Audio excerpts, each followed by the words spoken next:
62세 교사의 은퇴 후 고독사, 장례식에서 밝혀진 충격적 스토리. 여러분, 혹시 은퇴 준비 잘하고 계신가요? 요즘은 60대 전후로 은퇴를 맞이하는 분들이 많지만 은퇴 이후의 삶에 대해 구체적으로 생각해 본 적은 별로 없다고들 하시더라고요. 사실 내가 정말 쉴 수 있는 나이가 되면 자유롭게 살겠지라는 막연한 기대가 은퇴 준비의 전부인 분들도 꽤 많아요. 그런데 막상 은퇴하고 나면 예상과 전혀 다른 현실을 마주하는 경우가 흔하죠. 오늘은 조금 가슴 아픈 이야기를 해볼까 해요. 62세까지 교직에 몸담았던 분이 은퇴 후 제대로 된 사회적, 경제적, 정서적 준비 없이 홀로 지내다가 고독사로 발견된 사건이 있었어요. 장례식장에 모여든 지인들은 모두 충격을 금치 못했다고 해요. 평소에 성실했고 사람들에게 존경받는 분이었는데 어떻게 이런 일이? 라는 마음 다들 공감하시죠? 은퇴 후 삶이 생각만큼 낭만적이지 않을 수 있다는 것을 극단적으로 보여준 사건이었어요. 이 이야기가 유난히 안타까운 건 이분이 교직 생활 당시에는 학생들과 동료 교사들로부터 존경도 많이 받고 사회적 지위도 꽤 있었거든요. 그런데 딱 거기까지만이었던 거예요. 정작 은퇴를 하고 나니 교직 네트워크에서 관계가 헐거워졌고 본인도 이제는 편히 쉬어야지라는 생각에 애써 관계를 유지하려는 노력을 하지 않았다고 해요.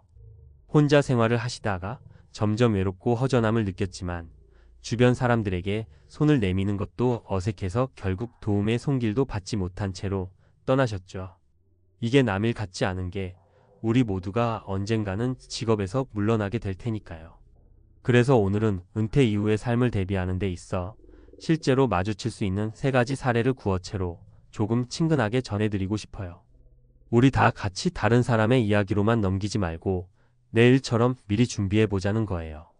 1. 나는 왜 갑자기 빈털터리가 된 걸까? 마이너스 무리한 자영업 도전의 함정. 첫 번째 사례는 58세 때 조기 퇴직을 하고 바로 자영업에 뛰어든 분의 이야기예요. 물론 자영업에 성공하시는 분들도 많아요. 그런데 이분은 은퇴금을 가지고 식당을 차리셨는데 제대로 된 시장 조사 없이 요즘 대세라더라라는 말만 믿고 덜컥 시작하신 거예요. 예전엔 높은 직급으로 근무하셨으니 회사 내에서는 통솔력도 있고 결정력도 좋았을 텐데 식당 경영이라는 건 전혀 별개의 문제잖아요. 처음에는 내가 회사에서 이렇게 오랫동안 일했으니까 노하우가 있을 거야 라고 자신감을 보이셨는데 일단 식당이라는 현장은 완전히 다른 세계더라고요. 예산을 잘못 잡아서 초반부터 적자가 났고 메뉴 선정이 고객층에 맞지 않아서 장사는 점점 기울기 시작했어요. 그런데 중간에 이건 안 되겠네라고 빠져나올 방법을 고민하셨으면 좋았을 텐데 이미 자존심도 있고 초기 투자금을 날릴까 두려워서 계속 버티셨죠. 결국에는 더 큰 빚을 떠안고 문을 닫을 수밖에 없었어요. 그리고 나서 주변에 있는 친구나 지인이 당신 식당 망했다며? 이런 말이라도 들을까 두려워서 아예 사람들 만나는 것도 기피하게 되었어요. 결국 노후에는 안정적인 현금 흐름이 있어야지라는 원칙 없이 무작정 투자한 탓에 재정적으로도 궁지에 몰리고 심리적으로도 위축되어 버린 거죠. 이 사례에서 꼭 드리고 싶은 말씀은 은퇴 후에는 내가 무엇을 잘하고 그걸 꾸준히 할 수 있는지를 먼저 살펴보셔야 한다는 거예요. 그리고 한번 실패했더라도 그 사실을 받아들이고 재정비할 용기가 필요해요. 자존심이 중요할 수도 있지만 인생 후반부에는 더 큰 손실을 막기 위한 과감한 손절도 필요하다는 거죠. 2. 가족과 떨어져 지내는 게 이렇게 외로운 일인지 몰랐어요. 마이너스 독거노인의 일상. 두 번째 사례는 61세에 은퇴를 했는데 아내와 자녀들은 직장이 있는 다른 지역에서 생활하고 본인은 고향에서 혼자 지내는 경우예요.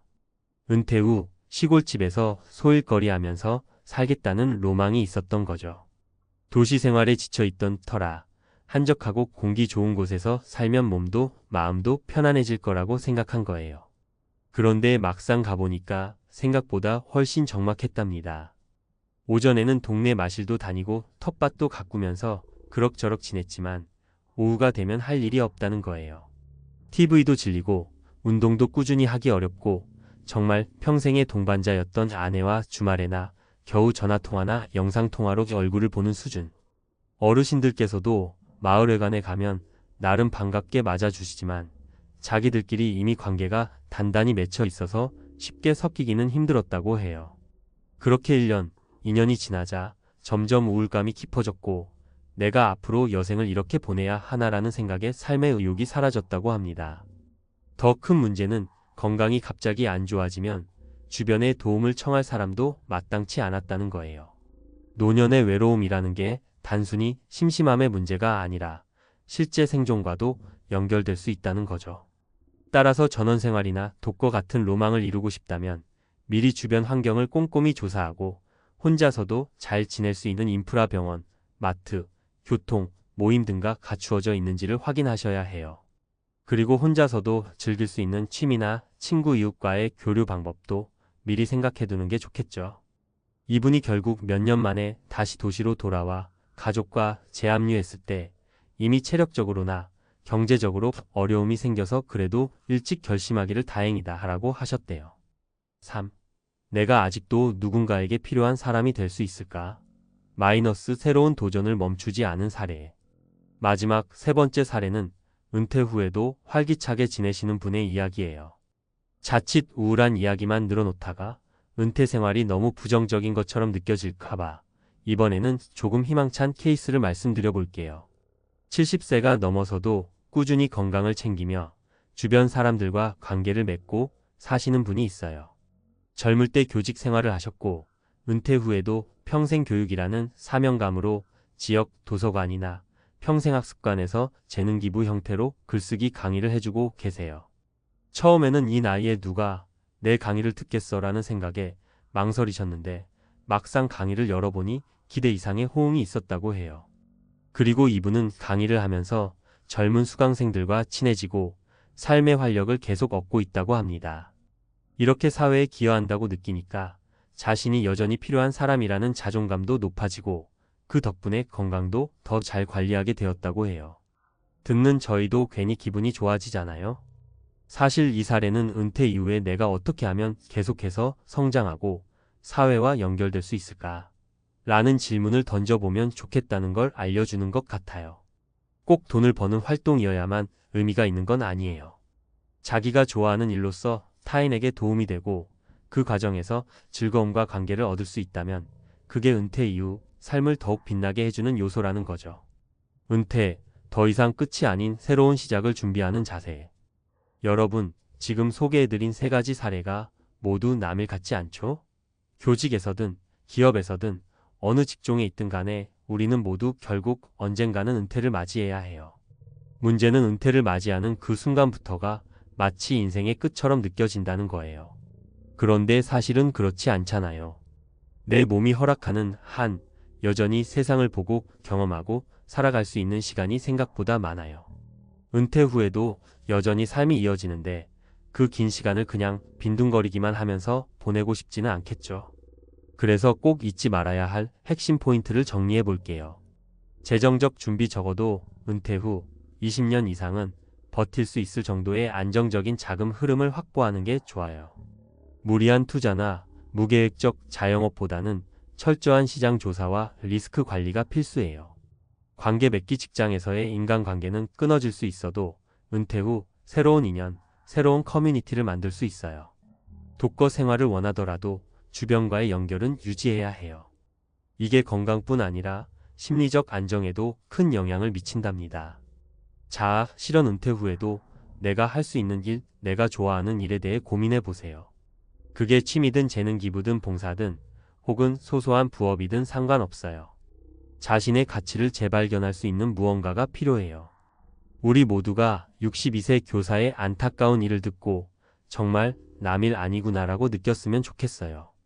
은퇴를 했다고 해서 갑자기 세상이 바뀌는 건 아니지만 우리가 그 전과 똑같은 삶의 방식이나 태도로 살아가긴 어려워요. 그러니 미리 준비하고 주변의 도움도 요청하고 나 자신에게도 솔직해져야 해요. 은퇴라는 말만 들어도 왠지 마음이 갑갑해지는 분들이 계실 거예요. 나는 아직 멀었는데? 하실 수도 있지만 빠르면 빠를수록 좋아요.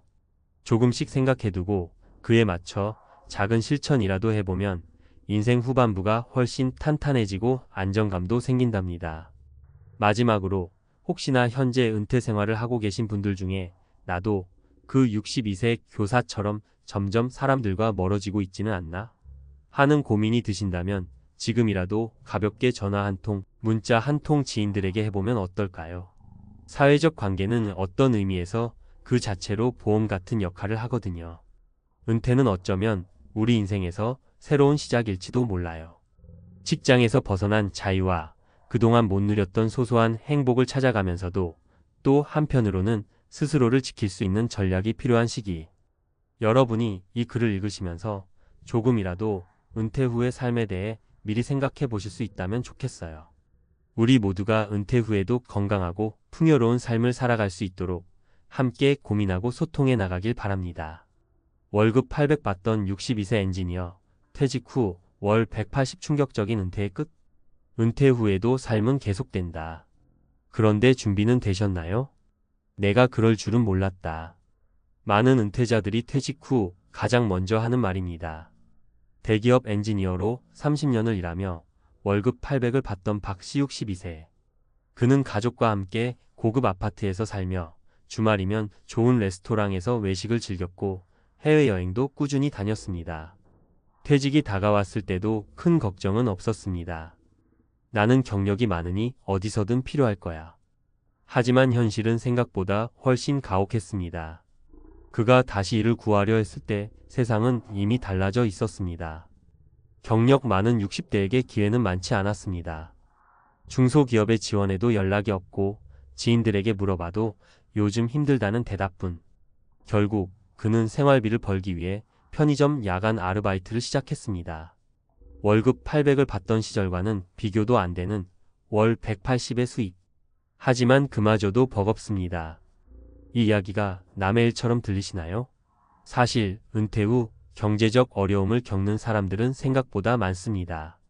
오늘은 은퇴 후 충격적인 현실을 마주하는 3가지 사례를 통해 어떻게 대비해야 할지 이야기해 보겠습니다. 사례 1. 연봉 1억, 하지만 은퇴 후 남은 돈은 2년치 생활비뿐. 김씨 61세는 대기업에서 연봉 1억을 받던 임원이었습니다. 그는 가족과 함께 넓은 아파트에서 살았고 2 자녀를 해외 유학까지 보냈습니다. 하지만 은퇴 후 예상보다 빠르게 예금이 줄어들기 시작했습니다. 이 정도 모아두면 충분하겠지라고 생각했지만 문제는 월급처럼 들어오는 돈이 없다는 것이었습니다. 퇴직금 3억이 있었지만 생활비로 매달 500만 원씩 쓰다 보니 불과 2년 만에 반 이상이 사라졌습니다. 결국 그는 자신의 소비 습관을 바꾸지 못한 채 빠르게 무너져 갔습니다. 돈을 벌어야 했지만 60대의 그를 필요로 하는 곳은 많지 않았습니다. 결국 김 씨는 자존심을 접고 대리운전에 나섰습니다. 교훈 은퇴 후에 가장 큰 착각 중 하나는 내가 모아둔 돈이 충분할 것이다 라는 생각입니다. 하지만 은퇴 후에는 돈이 들어오는 속도가 아니라 나가는 속도가 문제입니다. 은퇴 전부터 현실적인 소비 패턴을 익히고 적절한 부수입을 마련해야 합니다. 사례 2. 베이비 부머 사장님, 가게 문 닫고 2년 만에 노량진에서 재취업 준비. 이씨 64세는 50대 초반에 퇴직 후 치킨집을 열었습니다. 퇴직금과 대출을 합쳐 1억 이상을 투자했지만 치열한 경쟁과 배달앱 등장으로 수익이 줄어들었습니다. 5년 만에 가게를 접었고 남은 것은 대출 5천만 원과 이제 뭐하지? 라는 막막함 뿐이었습니다. 주변에서는 기술도 있고 경험도 많으니 어디서든 다시 일할 수 있을 거야 라고 했지만 현실은 달랐습니다. 나이가 많다는 이유로 면접도 제대로 보지 못했고 결국 공공기관이 운영하는 재취업 교육을 받으며 노량진에서 구직 활동을 시작했습니다. 하지만 그의 고민은 이것만이 아니었습니다. 20대, 30대 젊은 사람들과 경쟁할 수 있을까? 라는 불안감이 점점 커졌습니다. 결과적으로 그는 건설 현장에서 일용직을 시작할 수밖에 없었습니다. 교훈 창업이 무조건 나쁜 선택은 아니지만 퇴직금을 한 번에 쏟아붓는 것은 위험한 선택입니다. 은퇴 후 창업을 고려한다면 작은 규모로 시작하고 리스크를 줄이는 전략이 필수적입니다. 사례 3. 건강이 나빠지는 순간 모든 계획이 무너졌다. 박씨 63세는 건강에 자신이 있었습니다. 젊을 때부터 마라톤을 즐겼고 체력 관리도 철저했습니다. 하지만 은퇴 후 갑작스럽게 당뇨 진단을 받았습니다. 그가 받던 건강보험 혜택은 줄어들었고 치료비 부담이 커졌습니다. 그는 퇴직 후 컨설팅 일을 하며 한 달에 300만 원 정도를 벌 계획이었지만 건강이 나빠지면서 고객을 만나는 것이 어려워졌습니다. 컨설팅 계약이 하나둘 끊어지고 결국 소득이 0원이 되는 순간이 찾아왔습니다. 건강이 이렇게 중요한 줄 몰랐어요. 돈을 벌려고 해도 몸이 못 따라주면 아무 소용이 없더라고요. 결국 그는 국가에서 제공하는 노인 일자리 프로그램을 알아보게 되었습니다. 하지만 한 달에 5,080만 원 수준의 일자리뿐이었고 생활은 더욱 팍팍해졌습니다. 교훈 은퇴 준비는 경제적인 부분뿐만 아니라 건강 관리도 필수입니다. 몸이 무너지면 돈을 벌 기회도 사라집니다.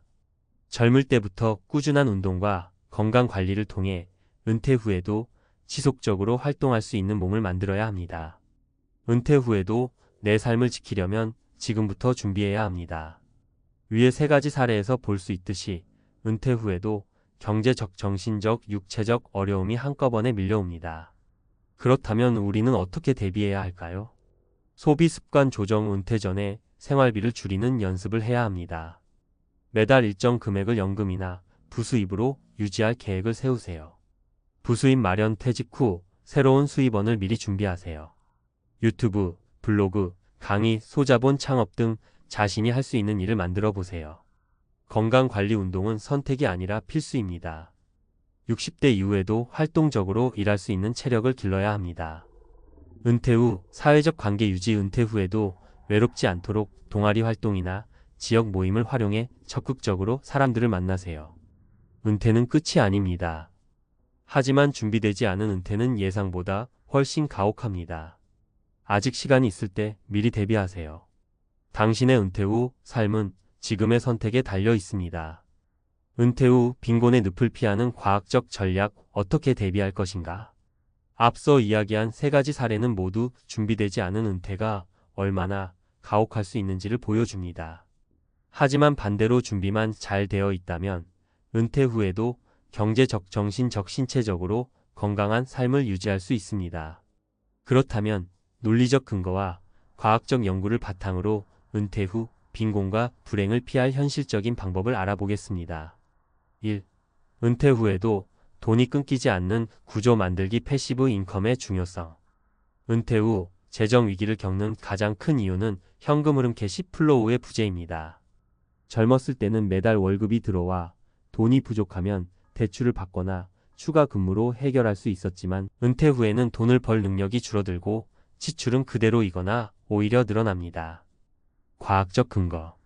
하버드 비즈니스 리뷰 HBR에 따르면 은퇴 후 재정적 안정성을 높이는 가장 효과적인 방법은 다양한 소득원을 가지는 것입니다. 연금, 부동산 임대 수익, 배당금, 프리랜서 일자리 등 패시브 인컴, 비활동 소득을 통해 돈이 꾸준히 들어오는 구조를 만들면 경제적 불안이 줄어듭니다. 실천 방법. 국민연금 외에 개인연금 추가 가입 고려. 소규모 온라인 비즈니스 전자책, 강의, 블로그 수익화 등. 배당주 투자로 연금처럼 매달 배당금 받기. 실버 세대에 적합한 일자리. 강의, 컨설팅, 자격증 활용한 부업 등 찾기. 2. 60대 이후에도 일할 수 있는 신체 만들기. 근감소증을 피하라. 은퇴 후 건강이 무너지면 모든 계획이 무너집니다. 앞서 박씨 63세의 사례에서 보았듯 건강이 뒷받침되지 않으면 경제활동조차 어렵습니다.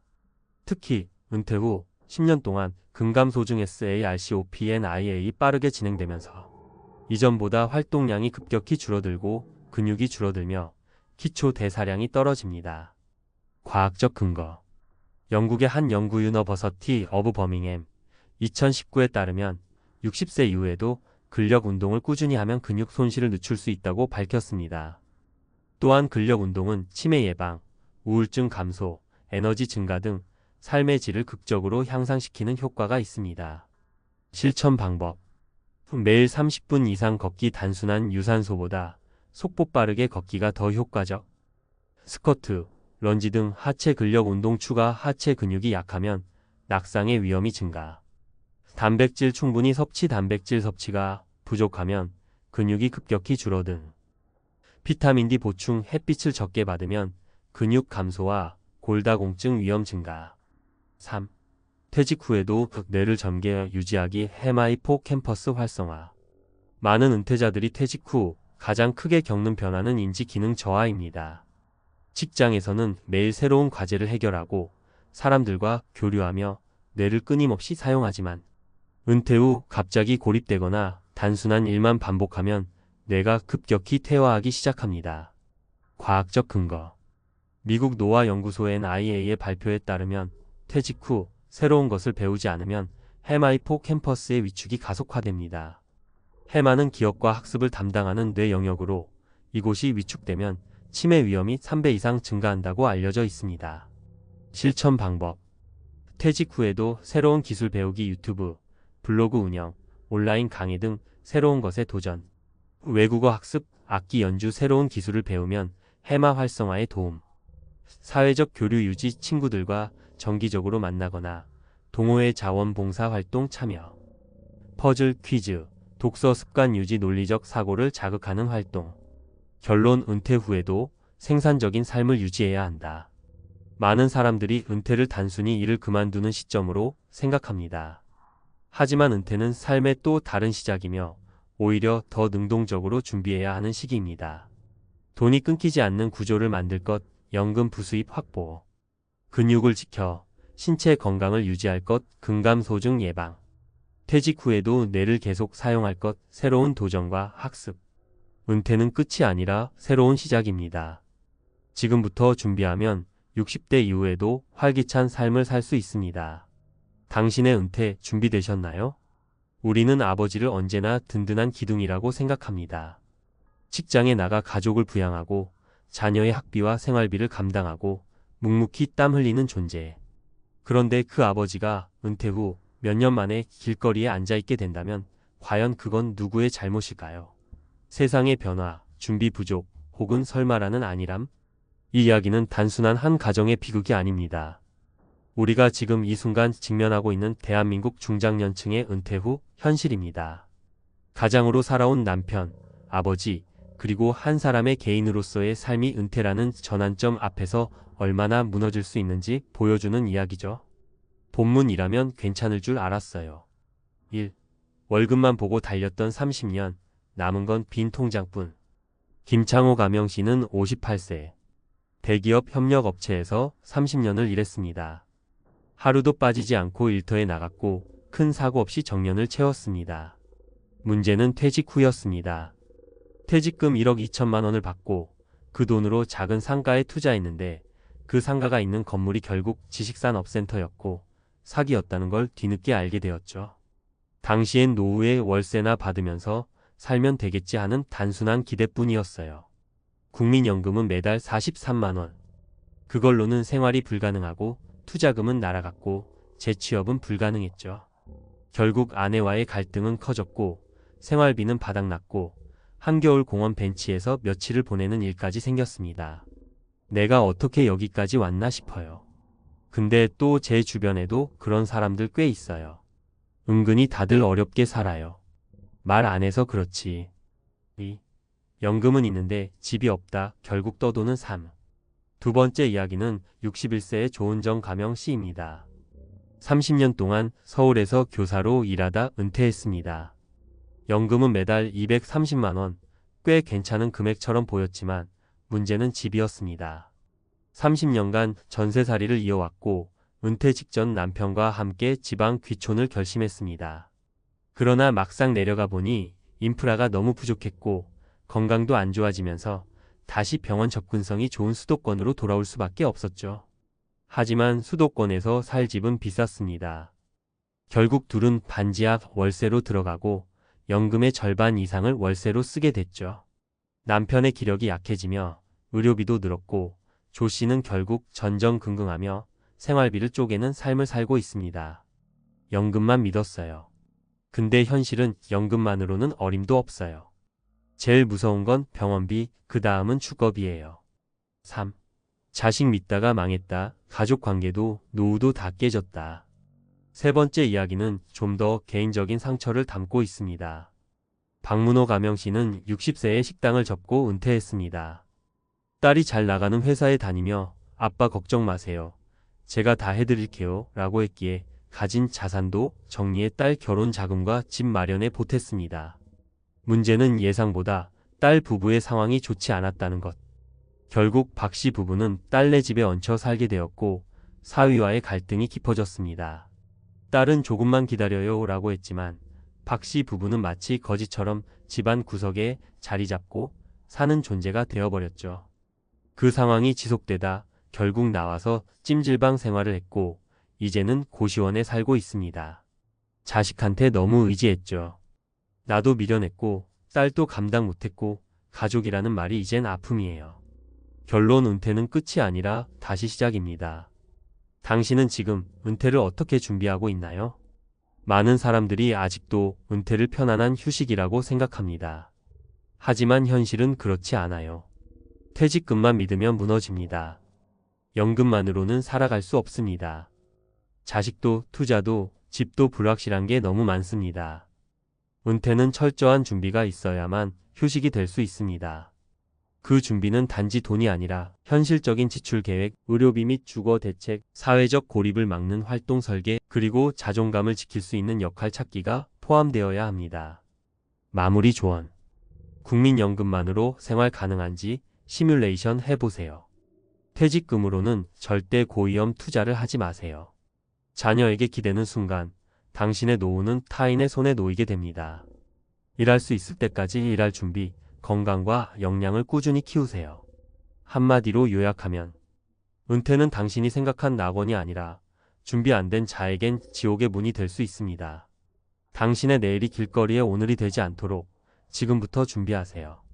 전문가 시각에서 본 58세 가장의 은퇴 대참사 은퇴 준비가 실패로 끝나는 3가지 주요 원인과 대책. 1. 은퇴 후 빈곤화 더 이상 남의 일이 아니다. 최근 들어 노인 빈곤이라는 말이 더는 통계 속 수치로만 들리지 않습니다. 특히 50대 후반에서 60대 초반 사이의 은퇴 초기 세대들이 겪는 경제적 붕괴 사례는 매우 심각한 사회 문제로 부상하고 있습니다. 실제 국민연금공단과 통계청의 자료에 따르면 한국의 노인 빈곤율은 OECD 국가 중 가장 높은 수준입니다. 본문 은퇴 파산의 3대 요인과 실제 사례 분석. 원인 퇴직금 투자, 실패, 사적 투자에 대한 과도한 기대. 사례 요약. 58세 남성, 30년간 제조업 근무. 퇴직금 1.2억 원을 지식산업센터 상가 투자에 몰빵. 해당 부동산이 유동성 부족 및 공실률 증가로 손실. 국민연금 43만 원 외에 수입 없음 단기 주거 불안 발생. 전문가 분석. 퇴직 직후 가장 빈번한 실수 중 하나가 바로 고위험 중소형 부동산 투자입니다. 특히 지식산업센터나 상가처럼 수익률만 강조된 상품은 실질 수익 발생까지 기간이 길고 리스크가 높습니다. 퇴직금은 노후의 안전망 자산입니다. 절대 투기성 투자의 전액을 집행해서는 안 됩니다. 대안 제시. 퇴직금의 7,080%는 안전자산, 예 MMF, 채권, 연금형 상품 등으로 분산. 소액만 장기적 시세 차익 기대 가능한 저위험 투자에 편입. 반드시 재무설계사나 투자 전문가의 자문을 거칠 것. 원인 연금만 믿은 무주택, 은퇴 주거비가 노후 생활 파괴. 사례 요약. 61세 은퇴 교사, 연금 월 230만 원 수령. 주택 미보유 수도권 반지하 월세, 병원비와 중복 비용. 의료 접근성과 주거, 환경 미스매치 생활질 저하. 전문가 분석. 연금 수령자가 겪는 가장 큰 리스크는 고정 지출인 주거비와 의료비입니다. 아무리 연금이 많아도 서울 수도권에서 월세 8만 100만 원을 지출하면 남는 생활비는 한계에 달합니다. 특히 무주택 은퇴자의 경우 60대 이후 급격히 늘어나는 의료 지출과 중복되며 실질 구매력이 급속도로 낮아지는 구조입니다. 대안 제시. 55세 이전 주거 안정화 전략 필수 자녀 출가 시점 고려. 전세 혹은 임대주택 거주 계획 시 의료 인프라 접근성 고려. 영목이지 공공임대 노인주택 활용 검토. 원인 가족 의존도 과다, 자녀에 대한 금전적 기대가 낳은 고립. 사례 요약. 60세 자영업자, 은퇴 후 자산 정리 후 딸 부부 지원. 경제적 부담 증가로 가족 갈등 고시원 생활로 전락. 자녀와의 갈등이 관계 단절과 정서적 고립으로 이어짐. 전문가 분석. 은퇴 후 자녀 지원은 문화적으로 흔한 현상이지만 경제적 독립성이 약해질수록 노후 리스크는 증가합니다. 특히 부모와 자녀 간 기대치 차이로 인해 갈등이 발생하면 정서적 스트레스와 삶의 질 저하가 병행됩니다. 대안 제시. 자녀 지원은 도움이 아니라 투자라는 시각 전환 필요. 자신의 노후 생활비 계획이 우선되어야 하며 이후 잉여 자금만 지원. 성년 자녀와의 재정 상담은 감정이 아닌 계약적 접근 필요. 핵심 정리 은퇴 준비를 위한 4대 체크리스트. 구분 점검 항목. 1. 재무계획 최소 20년 이상 생존 가정, 월 평균 지출 예상 및 계획 수립. 2. 주거 전략 안정적 주거 확보 자가, 장기 임대, 공공지원 주거 포함 검토. 3. 건강관리 60세 이후 의료비 지출 증가 고려, 실손보험, 국가건강검진 활용. 4. 사회적 자립소득원이 사라진 이후에도 일활동 취미 통한 자존감 유지 설계. 결론. 지금 점검하지 않으면 내일 길바닥에 앉을 수도 있다. 은퇴란 단순히 일을 그만두는 것이 아닙니다. 경제적 시스템의 종료와 사회적 정체성의 변화가 동시에 오는 복합적인 전환기입니다. 퇴직금, 연금, 자녀 의존, 투자 모두 불확실성을 안고 있는 변수입니다. 결국 은퇴 후 안정적인 삶을 원한다면 지금 당장 다음과 같은 행동이 필요합니다. 전문가와 함께 구체적 재무 설계 수립, 지출 구조의 현실적 검토와 구조 조정, 소득이 줄어드는 이후에도 가능한 활동 기반 마련. 그 은퇴는 끝이 아니라 다시 살아가는 새로운 30년의 시작입니다. 지금 준비하지 않으면 나중에는 아무 준비도 할 수 없습니다. 35년간 가르쳤다. 그런데 퇴직 후 5년 만에 통장 잔고 5천만 원 남았다. 안녕하세요. 혹시 여러분도 이런 생각 해보신 적 있으신가요? 나는 그래도 한 직장에서 꾸준히 일해왔으니 퇴직 후에 큰 걱정 없이 지낼 수 있겠지. 저도 그런 생각을 했었습니다.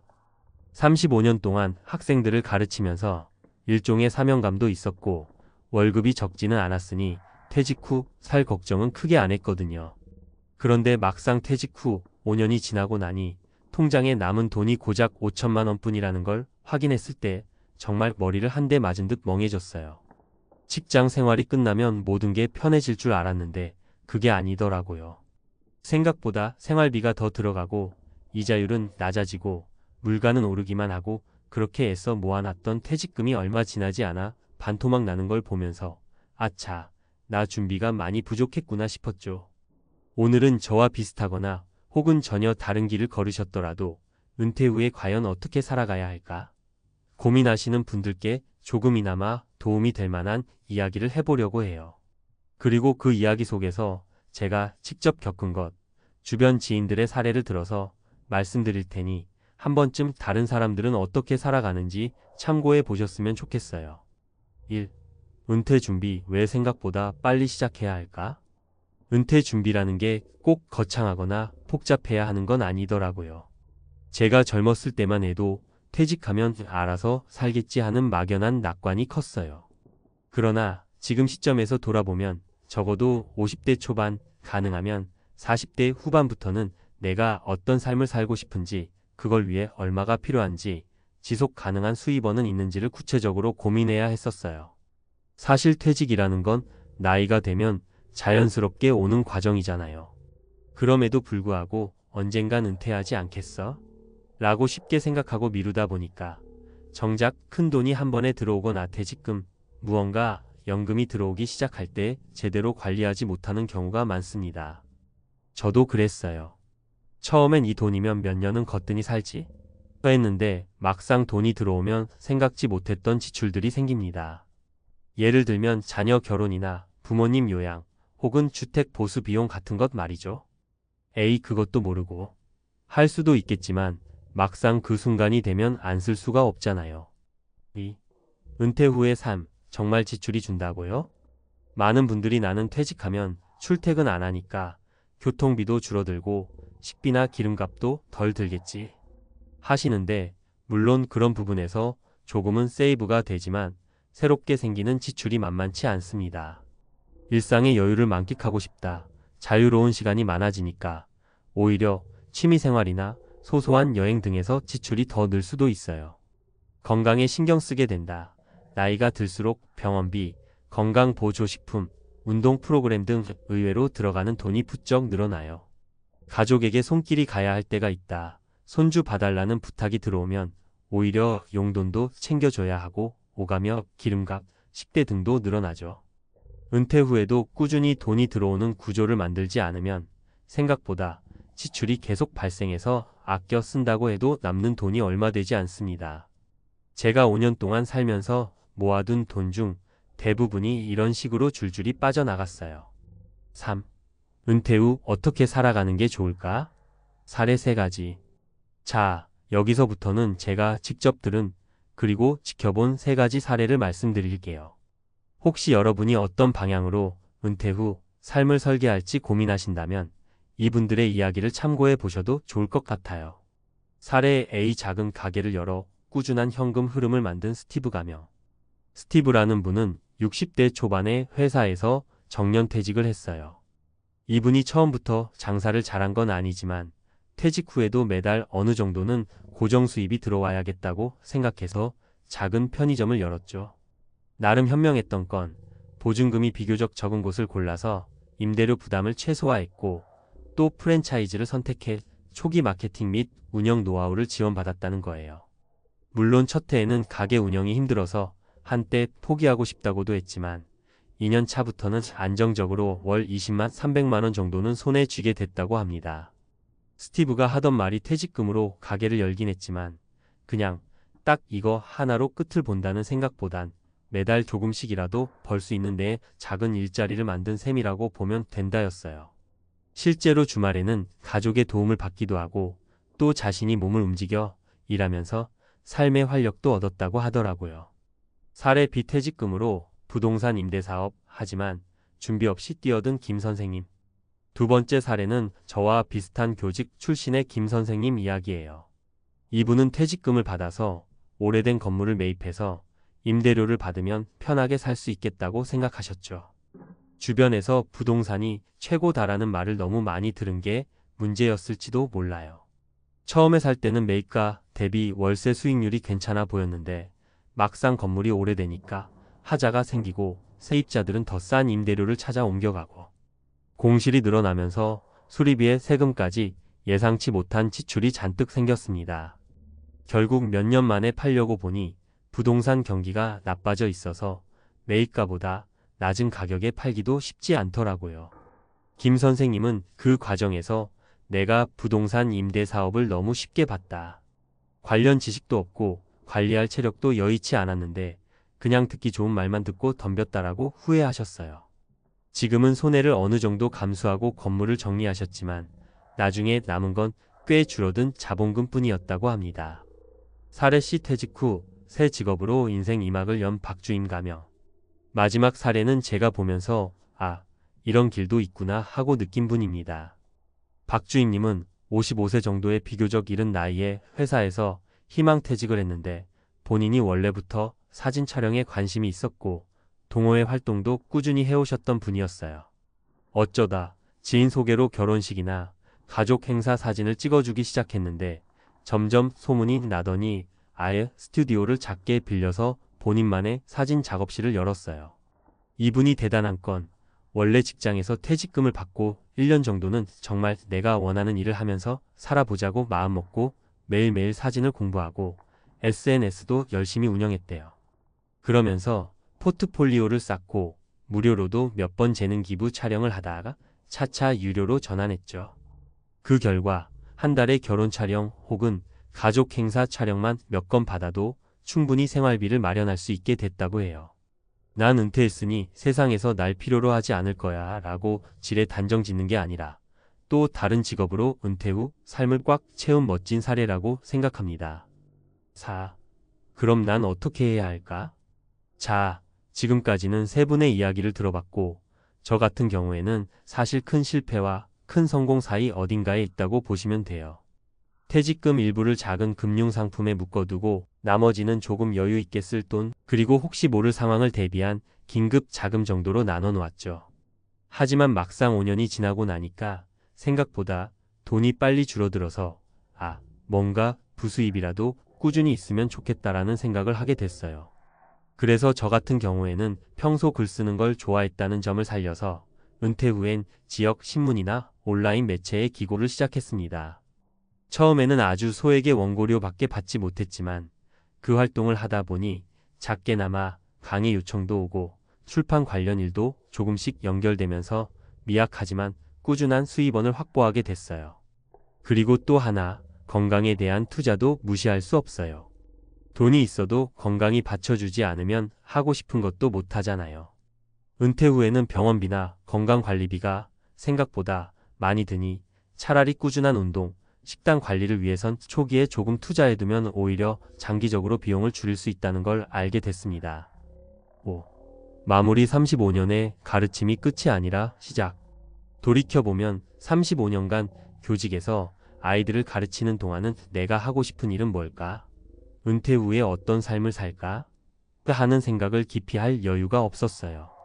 퇴직하고 나니까 이제부터야말로 진짜 내가 원하는 걸 해봐도 되는 시기라는 점이 크게 다가오더라고요.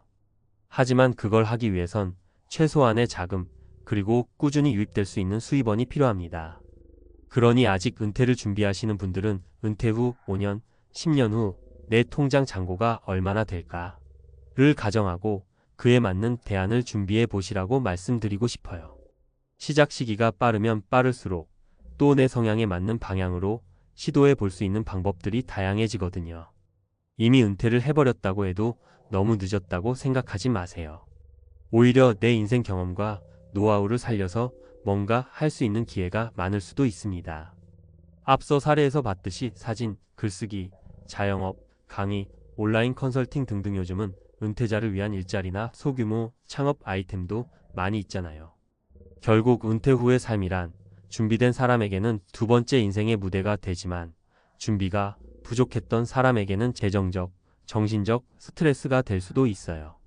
제 이야기가 조금이라도 여러분께 공감이 되고 나도 뭔가 준비를 해봐야겠구나 라는 작은 동기부여가 되길 바랍니다. 오늘 제 경험과 또 주변 지인들의 사례를 솔직하게 전해드렸는데요. 부디 많은 분들이 은퇴 후에 또 다른 가능성을 발견하시고 새로운 인생을 재미있고 여유롭게 누리실 수 있길 진심으로 바랄게요. 감사합니다.